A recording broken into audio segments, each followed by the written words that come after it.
This is my 2018 Kubota SVL75-2. This is the middle of September 2018. I got it about 2 weeks ago. It's got just under 12 hours on it, 11.7. I'm just going to do a quick review. Of course, most people say the grease zerks. Most machines nowadays have all your maintenance pretty accessible. You got a grease zerk here, here, here, here, then there.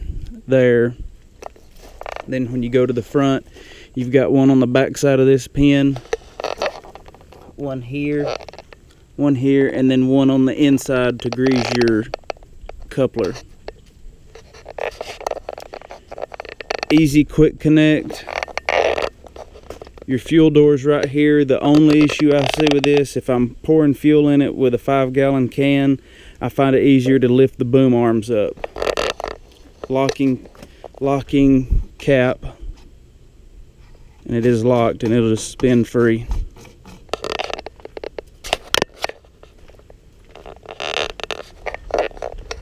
Go to the other side, zerks, same spots. Here's your hydraulic fill.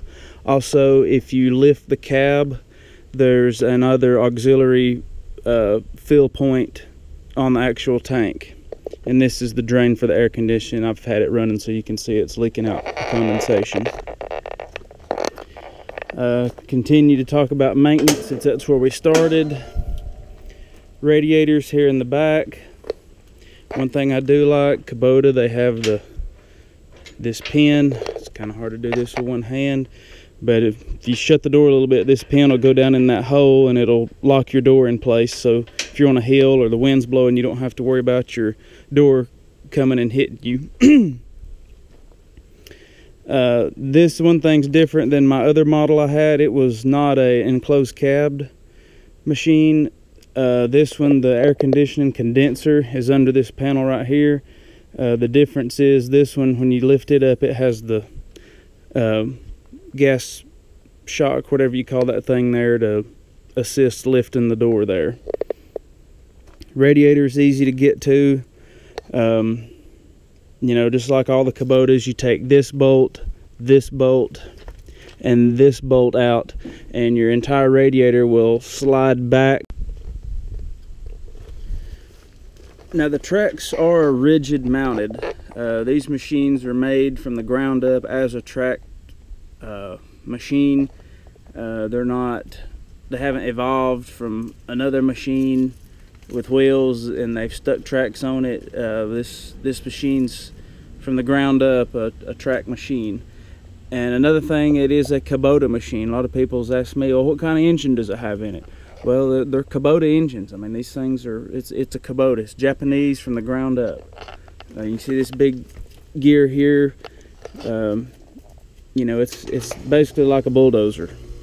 The track system is like a bulldozer. They're, you know, I guess, yeah, the ride is rough, but I mean, I like it. I like the rigid feel. You can feel everything. You know, when you've got a heavier attachment on the front, I know the Caterpillars, they'll rock with you back and forth. You know, a lot of people, I guess, like that, the suspension. I like rigid mounted. If I'm going off a hill and this back of this track down here comes off the ground an inch, you know, you can feel it. The other machine I had, it got, of course, on the top you got the halogen work lights, front and rear. Now I'm going to go ahead and get in, and this is probably one of the biggest things I kind of want to emphasize. The door, if you subscribed, you've heard me talk about this. This door is a big issue. I want you to watch how easy this is to get in. People have told me, oh, the door's going to wear out, or oh, the door don't stay up. You think that door's good, but once you use it a little bit, the door is not going to be what you think it is. I mean, this is, you push the door up and it locks. I mean, it's easy as that. It locks in the rear. If you're going to be working for extended period of time and you do want the door open and you for some reason just want an additional lock to know that it's locked, it has these locks here, and all you gotta do is just push that down and the door's locked, both sides. It's locked in the front now, and it's locked in the rear. Now I'm gonna go ahead and climb in. Just like my other machine with the open cab, the only extra space that's taken up from having the air conditioning versus the open cab is this, I guess you'd call it a bulkhead here for your air conditioning, and then this cross member here for the actual cab frame. Other than that, it's the exact same as the open cab. Okay, inside the cab here, as you notice my torn knee, you know, there's plenty of room. You know, I can move my feet around. I can put them over here, out in the middle, back, over here, back. There's plenty of leg room. I want to show something else. I don't know if you can see this. The camera will stay.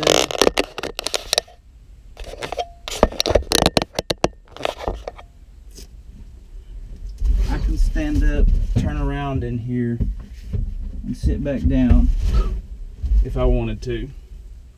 I'm 5'10", 185 pounds. Talking about the door, I did lock it earlier, so I'm going to unlock it. I never lock those. The door will stay up by itself with your locking mechanism here on both sides. So if I want to let the door down, say I'm working, I jump in here, all I got to do is reach up with both hands. I'm going to pop this other one. Reach up with both hands, grab it here with my thumb, pop this down, the door comes down, and I push it forward, and I'm locked. When I'm ready to raise it, and again I can't do this with both hands, you pop here, the door comes straight up over you, locks up.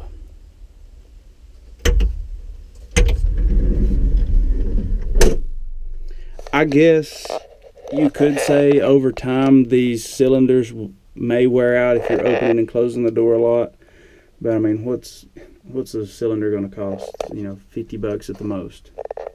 Okay, back to the operation of the machine. You know, first time I get in, or first thing when I get in, you fold your safety arms down here. The machine's running. Of course, you know, to start it, you just put it in run, wait till your wait to start light goes out, start it, and you're going to press your green hydraulic unlock button here, and that's going to set your hydraulics, and you're going to be ready to go. Your operation functions of the machine. This is left joystick. It's going to be your directional, you know, forward, back, right, and left. It's got the horn here.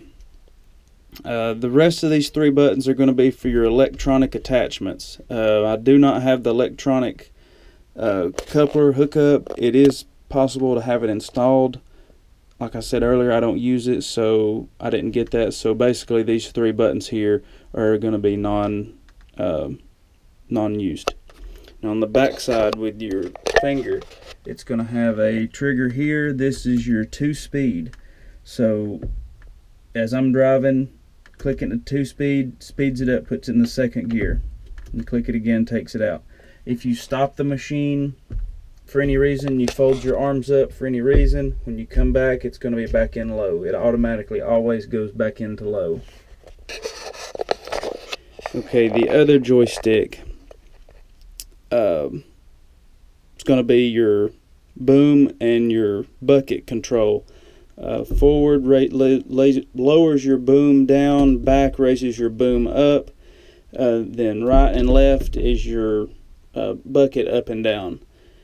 This is going to be your hydraulics for, say, I've got the grapple on here now actually, so if I move this roller to the right, it's going to close the grapple. If I move it to the left, it's going to open the grapple. Your continuous flow, say I'm wanting to run the bush hog, would be this button here. I press that and it's the continuous flow for running a bush hog, or if you're running the auger continuously, or the trencher that I sometimes rent. This one, I have not figured out what that does yet. And of course, if you were going to run your hydraulics, once you got in, folded your arms down, unlocked your machine, you would need to actually turn on your hydraulics.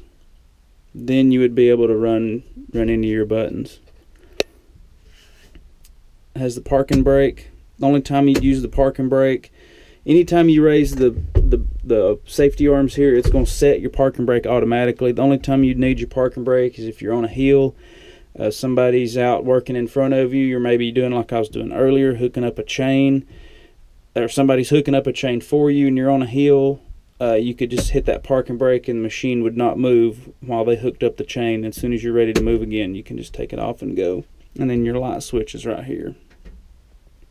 This tank back here is just one other thing. The visibility to the back of the machine. This is the top of the seat there. So, you know, if you're sitting there, you can turn your head around and you can see my truck there. You can see, I think it's like 8 to 12 feet behind the machine, which is really close. And then if your boom arms are up, you also have good visibility through the side down to the back of the machine, exactly what you're about to potentially run over.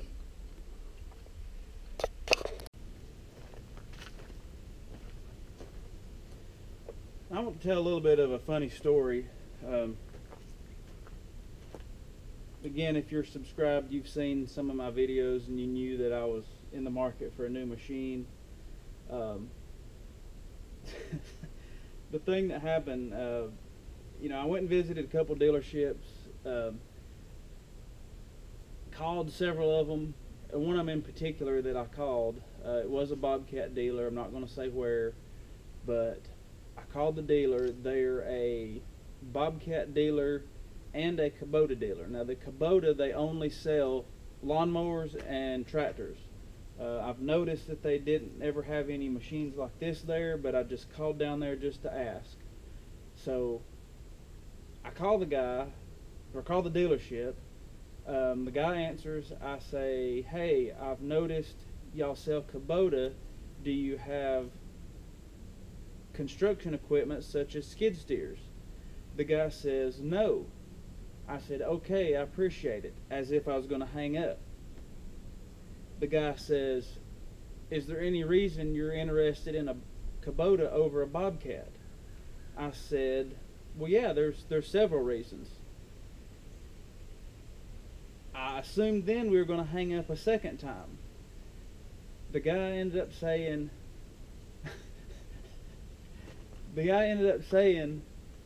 oh, so you want one of them that when you open the back door, it's hot and it burns you? I said, yeah, I guess so. And then we hung up. Now I'm from the South here. You know, I think a good call would be, or a good salesman, or even an owner, or whoever's running the place, you know, a good answer would have been, no, we don't sell construction equipment, but may I interest you in a Bobcat? Or, no, we do not sell skid steers, but however, we have Bobcat. I do know there is a Kubota dealer, you know, wherever down the road, 10 miles down the road at this other place. I just, you know, for a first initial conversation, first impression, if you will, I just thought that this was kind of an unprofessional answer to give me that, oh, well, I'm wanting one of those that if I open the back door, it's hot and it burns me. I mean, yeah, any of them are going to be hot when you open the back door. You know, if I'd have thought, I'd have been like, well, a Kubota, you don't have to work on them. You don't have to open the back door. But, I mean, you know, you open the back door, yeah, the radiator's there and it's hot, but, you know, what's it going to do? How bad is that going to burn you? The engine's going to be hot on a Bobcat, any brand.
I just want to show this real quick.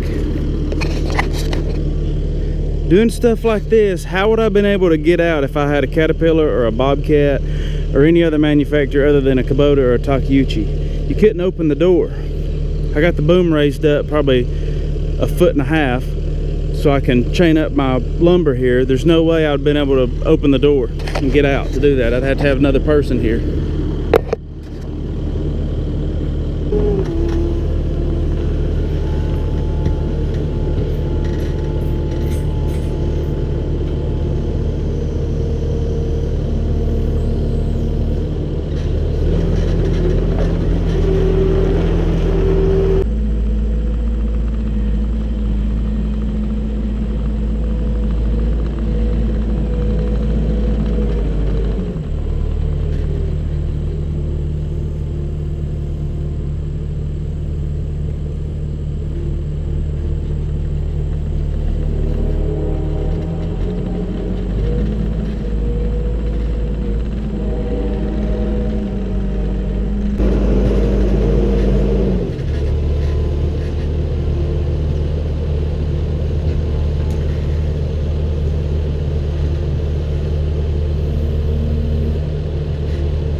These machines are so versatile.